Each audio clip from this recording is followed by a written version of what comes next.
నమస్తే మేడం. నమస్తే. ముఖ్యమంత్రి జగన్మోహన్ రెడ్డి తాడేపల్లిలో పండగ సందర్భంగా ఒక సెట్ వేసి హిందూ ఓట్లను ఆకట్టుకోవడానికి ఆ ప్రయోగం చేశారనుకోవచ్చా మనం? అసలు మతము రాజకీయాల్లోకి విపరీతంగా చొచ్చుకుని వచ్చిన తర్వాత ఇలాంటి అనివార్య పరిస్థితులే ఏర్పడుతున్నాయి. అసలు జగన్మోహన్ రెడ్డి క్రైస్తవ మతాన్ని ఆచరిస్తాడు. అవును. అది అతని వ్యక్తిగతమైన విషయం. అతనికి ఆ స్వేచ్ఛ ఉంది. అవును. రాజ్యాంగం ఇచ్చింది ఆ హక్కుని. అవును. అలాంటిది అసలు ఓట్ల కోసం ఇలా నటించాల్సిన దుర్గతి పట్టింది చూసారా? ఇది నిజంగా అసలు ప్రజాస్వామ్యానికి స్ఫూర్తికి పూర్తి విరుద్ధం. అసలు ప్రజాస్వామ్యం అంటే ఏంటి? నీకు ఒక హక్కు ఉంది, నీకు ఒక స్వేచ్ఛ ఉంది. ఆ స్వేచ్ఛ ప్రకారం నువ్వు ఉండు, నీ హక్కు ప్రకారం నువ్వు ఉండు. దానికి అడ్డొచ్చిన దాని మీద నీకు నిలదీసే హక్కు ఉంది, ప్రశ్నించే హక్కు ఉంది. అలాంటిది నువ్వు అసలు నిలదీయలేకుండా, ప్రశ్నించలేకుండా నువ్వు ప్రజల వెనక గొర్రెలాగా వెళ్ళిపోవడము అంటే నీ మనసుకు నీకు తెలుసు నువ్వు క్రైస్తవాన్ని ఆచరిస్తున్నావని. అలాంటప్పుడు నేను క్రైస్తవాన్ని ఆచరిస్తున్నాను కాబట్టి నా డిప్యూటీ సీఎం, డిప్యూటీ సీఎంలు ఉన్నారు కదా రాష్ట్రానికి, 5 ఉన్నట్టున్నారు కదా, ఉన్నారు. వాళ్ళలో ఎవరో ఒకరిని చేయమని చెప్పొచ్చు. తప్పులేదు కదా, అదే ఆయన హక్కు, ఆయన ఇష్టం. అంటే అలా చెయ్యలేని పరిస్థితులు ఈ మధ్య బాగా ఎక్కువ వచ్చాయండి. ఏంటి, మతం విపరీతంగా చొచ్చుకుని వచ్చింది.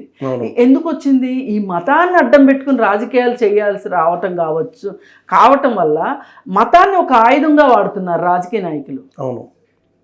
ఇది ఈ విధానం పోనంత వరకు ఇట్లాగే ఉంటుంది.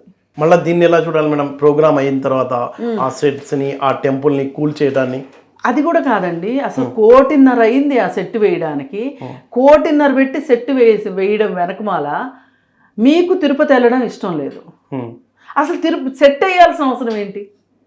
అసలు సంక్రాంతి సంబరాలకి వెంకటేశ్వర స్వామికి సంబంధం ఏంటి చెప్పండి?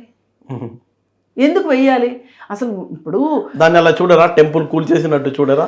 జనరల్గా నెక్స్ట్ అక్కడికే వస్తున్నా. ఇప్పుడు అసలు 1.5 కోటి పెట్టి సెట్ వేశారు. ఎవరి డబ్బులు అండి అయ్యి? ప్రభుత్వం డబ్బులు. ప్రభుత్వం అంటే ఎవరిది? ప్రజలదే కదా. ఆ డబ్బు ప్రజల డబ్బే కదా. 1.5 కోటి పెడితే ఎన్ని పనులు అవుతాయి మనకి? అంటే నేను ఇక్కడ దేవుడికి వ్యతిరేకంగా నేను మాట్లాడటంలా. అసలు మీరు ఎందుకు దేవుణ్ణి ఎంతలా తీసుకొచ్చేసేసి రాజకీయాలను తీసుకెళ్ళి దేవుణ్ణి, మతాన్ని ఎన్ని కలగాపులగం చేయటం? అంటే ఎన్నికల నేపథ్యంలో, ఖచ్చితంగా ఎన్నికల నేపథ్యమే.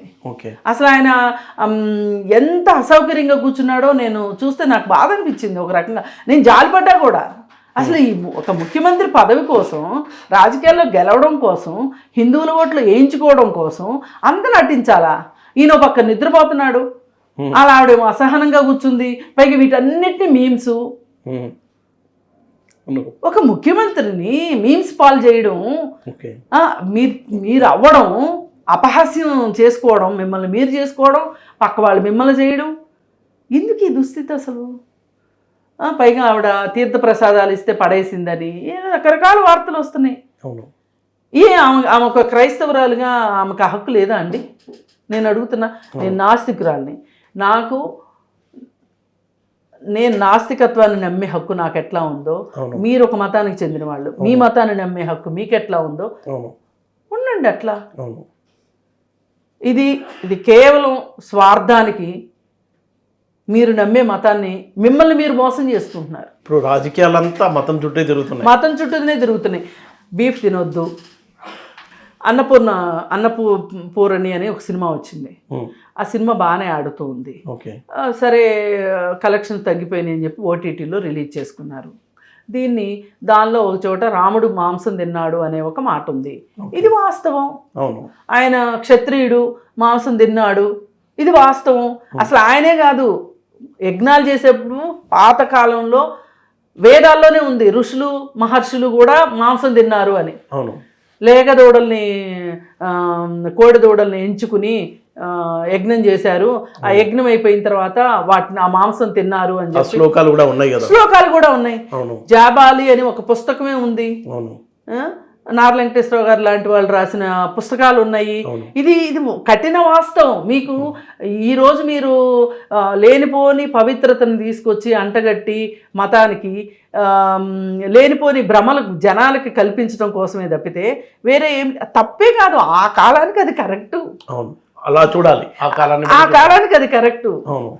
అలా చేశారు. తర్వాత కాలంలో మాంసం తినేవాళ్ళు కొంతమంది, తినని వాళ్ళు కొంతమంది, మాంసం లేకపోతే బతకలేని వాళ్ళు కొంతమంది, పేదవాళ్ళు ఉంటారండి, అతి పేదవాళ్ళు ఉంటారు. వాళ్ళకి ఒక 30 రూపాయలతోటి కొంచెం బీఫ్ తెచ్చుకున్నారనుకోండి, దానిలో కొన్ని కూరగాయలు వేసుకుని తింటే ఇల్లంతా తినగలుగుతారు. వాళ్ళకి బలానికి బలం వస్తుంది, ఖర్చు తక్కువలో పోషకాహారం వస్తుంది వాళ్ళకి. ఇప్పుడు మనకి మాంసం తినని వాళ్ళకి పోషకాహారం రావాలంటే 4-5 రకాలు తినాలి. ముందు ఆహార సమస్య వస్తుంది. ఇవాళ చైనాలో అన్ని పురుగులని తింటున్నారంటే అదే కదా ఎందుకు జనాభా పెరిగింది, వాళ్ళకి న్యూట్రిషన్ ఫుడ్ లేదు. అసలు మీకు ఇంకో గమ్మత్తు, మేఘాలయ అటు సైడు నార్త్ ఈస్ట్ స్టేట్స్లో కుక్కలు తింటారు విపరీతంగా. అవును, మొన్న అదేదో దేశంలో జనాభా పెరిగిన తర్వాత వాళ్ళ అవసరాలకు తగ్గట్టు ఆహారం లేకపోతే చైనా అదే కదా అయింది మనకు. అది కూడా పాములు, కప్పలు అన్ని తింటారు వాళ్ళు.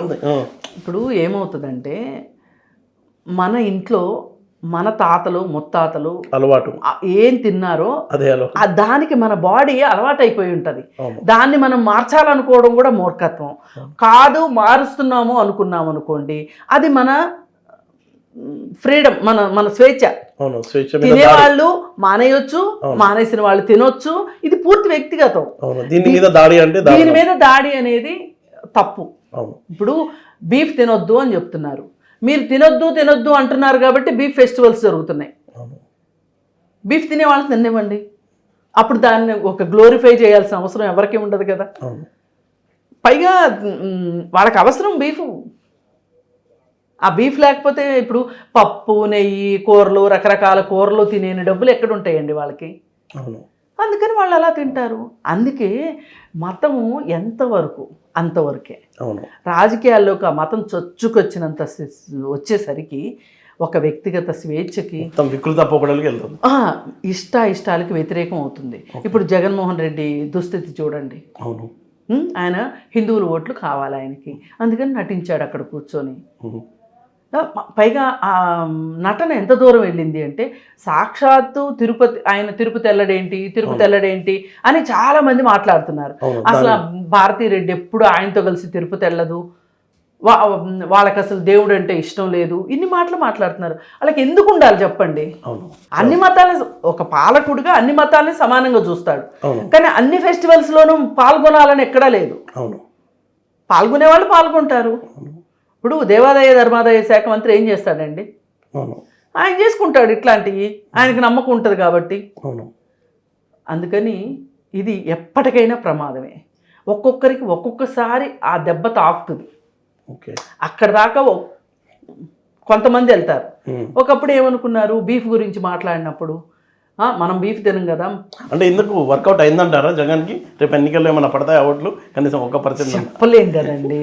పైగా అసలు బాధ ఎక్కడ ఉంటుందంటే, నాకు కోపం వస్తుంది కూడా ఎక్కడంటే,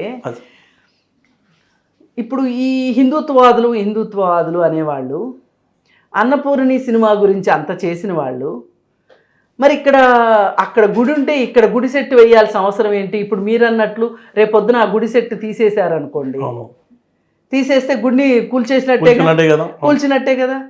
మరి అప్పుడేం చెప్తారు సమాధానం? ట్రోల్ చేస్తారా గుడిని కూల్చి సీఎం అని? అంతేగా మరి. ఇప్పుడు లాభం కాస్త గోపంలోకి వెళ్తుంది. అది పరిస్థితులు వికటించడం అంటారు కదా, వికటించినట్లు అవుతుంది. ఏదైనా మీరు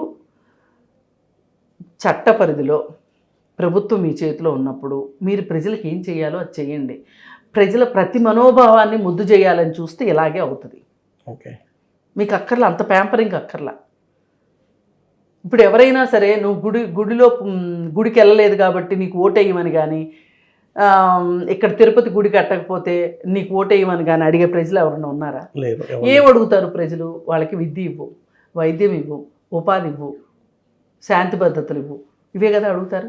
అంటే జనం వైసీపీ నుంచి వెళ్ళిపోతున్నారనే ప్రచారం నుంచి ఇటుపక్క వెళ్ళాలి అన్న టెక్నిక్ కూడా ఉండొచ్చు. అంటే ఒకటి, ఇప్పుడు పూర్తి అభద్రతా భావంలో ఉన్నాడు జగన్మోహన్ రెడ్డి. అవును. ఓ పక్క ఎడాపెడా Jumping లో అవుతున్నాయి. తెలుగుదేశంలోకి వలసలు వెళ్తున్నాయి. అవును. ఓ పక్కన ఈయన ఏం చేయాలో అర్థం కాని పరిస్థితుల్లో షఫ్లింగ్ చేస్తున్నాడు. అవును. ఈ షఫ్లింగ్ ఇంతవరకు రాజకీయాల్లో షఫ్లింగ్ వల్ల బాగుపడిన వాళ్ళని ఇంతవరకు ఎవరూ చూడలే. అవును. ఎందుకంటే ప్రతి నాయకుడు ఒక నియోజకవర్గాన్ని ఎంచుకుని తనకు అప్పటి వరకు ఉన్న శక్తి సామర్థ్యాలను బట్టి, సంబంధ బాంధవ్యాలను బట్టి, వసతులను బట్టి అతను ఒక రాజకీయ నాయకుడిగా ఎదగాలనుకుంటాడు, ఎమ్మెల్యేగా పోటీ చేయాలనుకుంటాడు. అవును. ఇంత గ్రౌండ్ వర్క్, హార్డ్ వర్క్ చేసుకున్న తర్వాత లాస్ట్ మినిట్లో తూచు నువ్వు ఇక్కడ కాదు ఇంకో చోట అని పంపిస్తే అది మనకు ఫలితాల్లో తేలుతుంది. అందుకే అంటే ఇవన్నీ ఎందుకు చేస్తున్నాడు అంటే ఏం చేయాలో అర్థం కాని పరిస్థితిలో కన్ఫ్యూజన్లో ఉన్నారు. ఇప్పుడు బిజినెస్లో ఒక మాట ఉంటుంది, మార్కెటింగ్లో నువ్వు కన్విన్స్ చెయ్యి ఈ ప్రోడక్ట్ కొనేటట్లు, కన్విన్స్ చేయలేకపోతే కనీసం కన్ఫ్యూజ్ చెయ్యని ఉంటుంది. అదే పని చేస్తున్నాడు. Marketing technique. ఇప్పుడు ప్రజల మనోభావాలతో ఆడుకుని మేజర్గా ఉన్న హిందువుల మనోభావాల్ని ముద్దు చేసి నేను మీ వాడిని అని చెప్పి వాళ్ళ ఓట్లు వేయించుకోవాలని కాకపోతే ఇన్ని సంవత్సరాల నుంచి ఎప్పుడన్నా సంక్రాంతి సంబరాలు ఈ విధంగా చేశాడా? ఈ సంవత్సరం ఎందుకు చేశాడు? ఎన్నికలు ఉన్నాయి కాబట్టి సింపుల్.